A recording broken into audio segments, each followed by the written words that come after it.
Starting a YouTube channel is hard. So in this video, I wanted to break down the 4 stages that every successful creator goes through, explain why most quit at stage 3, and what you can do to keep going for long enough to ensure that your channel grows and you get monetized. Think about when a baby starts to walk. You don't expect them to stand up and be able to run a marathon straight away. There's a lot of unsteadiness, false starts and tumbles, but then one day, almost as if magic, everything clicks. And I think that YouTube is very much like that. Stage 1, paralysis. Suddenly, out of nowhere, one day you get this idea that you want to start a YouTube channel, and you start to nurture that idea. You watch YouTube growth content, you think about what you might call your channel, what kind of videos you might make, and you imagine yourself as being the successful YouTuber. You watch Rob the Maritimer, you watch Dan the Creator, you might even watch me. But then something happens. You start to doubt yourself. You wonder what your friends and family will say. You think that your audience will be mean, that you don't have time, and that you don't have the right equipment to be able to make good videos. You convince yourself that it's not even worth trying because your chance of success is so small. Sound familiar?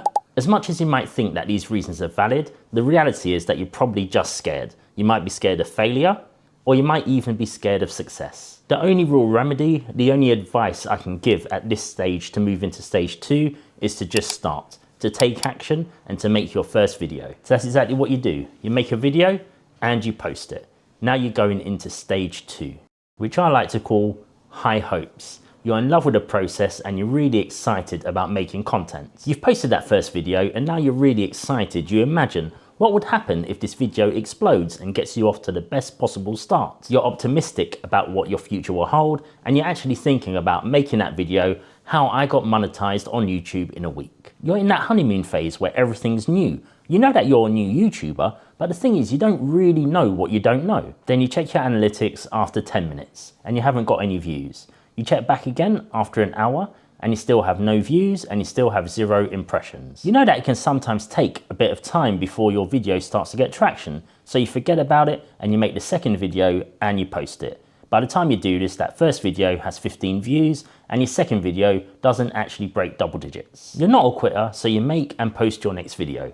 Now you're going into stage 3, the grind. This is the hardest stage. It's the one where most YouTubers quit. It's the one that you have to go through before you hit your breakout video. And for most creators, this stage can be anything from video 5 up to video 150. Of course, it could be less, it could be more. So why is stage 3 so hard? Number 1, comparison. You start to look at other creators and you can see the difference between their content and yours. You've probably heard the expression that comparison is the thief of joy. Well, it really does suck all of the fun out of the creation process. Either you see the vast chasm between your content and theirs and you wonder how you're ever going to be able to get that good, or conversely, possibly even worse, you think that your content is just as good and you don't understand how they're doing so much better than you are. The thing is, other creators are not your competition. There's probably some things that you can learn from them, but time spent wondering why you're not achieving the same results as someone else is time that could be better spent elsewhere. Analytics obsession. You're checking your analytics constantly, thinking that it's going to be able to tell you what you need to improve.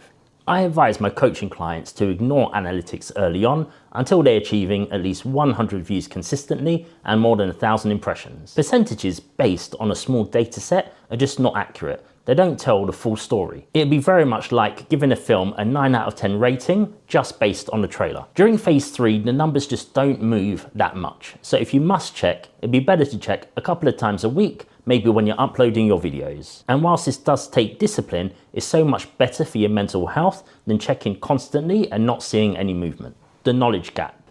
You now understand what you don't know and you're becoming overwhelmed. Now that you have some experience of creating content and you've tried to emulate some of your favorite videos on YouTube, you're starting to realize just how much you don't know and how many things you still need to learn. Maybe your lighting isn't as good as you want it to be. Maybe you don't know how to process audio. Color grading is like a foreign language and you don't understand necessarily why your thumbnails don't look quite as good as your favorite creators. You don't know what to tackle first, you don't know what your highest priority task is, and you don't see how you can possibly improve in all of these areas in order to get where you want to be. You're overwhelmed and you just don't see a way forward. The high hopes are gone. You started to realize how hard this journey is going to be, and now it's all hard work from here. You're working hard, you're putting effort into your videos, but it seems that no matter what you do, you're not getting the views or the growth that you want. This is such an important phase because you learn so much about what your audience does not like, and you also learn a lot about the type of content that you like to make, and you're learning to find your own voice too. You're putting in all this time for seemingly little gain, and you lack the experience and the clarity to be able to move yourself forward, and worst of all, you're doing all of this on your own. So what can you do to ensure that you don't quit and that you actually survive stage 3 and move into stage 4? Redefine success. Don't make your success about the numbers. Make it about your improvement, your comfort on camera, your editing skills, and your delivery. Focus on the things that you can control. Enjoy the process and love your journey. What if I told you that success on YouTube, however that looks like to you, is 3 years away? If you don't enjoy the process and you don't love the journey, you're never going to get there. Forget about analytics for all of the reasons I've spoken about before in this video and in previous videos too. It's you versus you. Only compare yourself where you are now to where you were last week, not to anybody else. In theory, this is all great, but what about when you need a little bit of extra help? Well, I have a 90-day coaching program which is designed to help you when you're stuck in stage 3. Throughout the program, we're going to work together to improve every part of the content creation process to get you to a point where you can start building some real momentum. If you're tired of doing it all alone and you want a partner in crime throughout the journey, click on the link in the description below.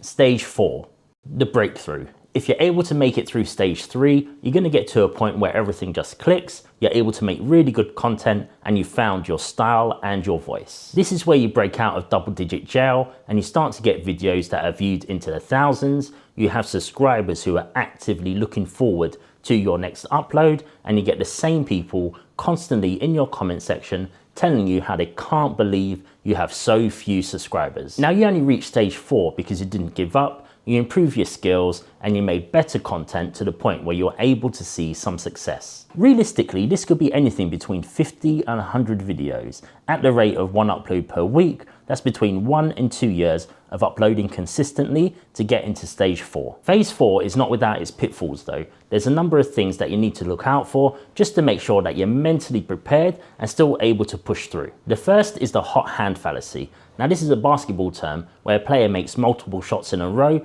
and it's assumed that they're going to make the next one too based on the previous success. Now, this happens a lot in YouTube as well. You might have a video that achieves so many more views than the others and you expect the next one to do equally as well. The reality is though that most of the time that does not happen. Perhaps there's going to be a period where you have a bit of a run and there's a number of videos that are consistently getting views across your channel and you're gaining subscribers at a rate that you've never seen before. I mean, this is amazing. It's really great when it happens and you can really start to see the potential of this platform. But the thing is, don't expect that you're always going to get what you've always got. What has happened in the past might not happen going forward. What goes up must come down. The other thing to think about is Pareto's Law. This is where 80% of your growth is only going to come from 20% of your videos. I've seen this to be broadly true for my channel, but what this means is that 80% of the time where you upload a video, it performs worse than your channel average and doesn't actually move you forward. Now that you're in stage 4, it doesn't necessarily mean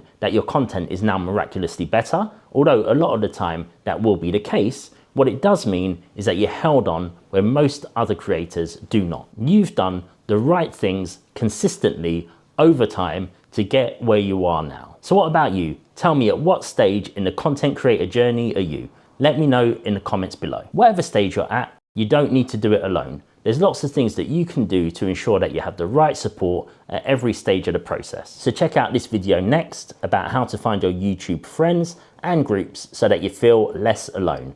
I'll catch you next time.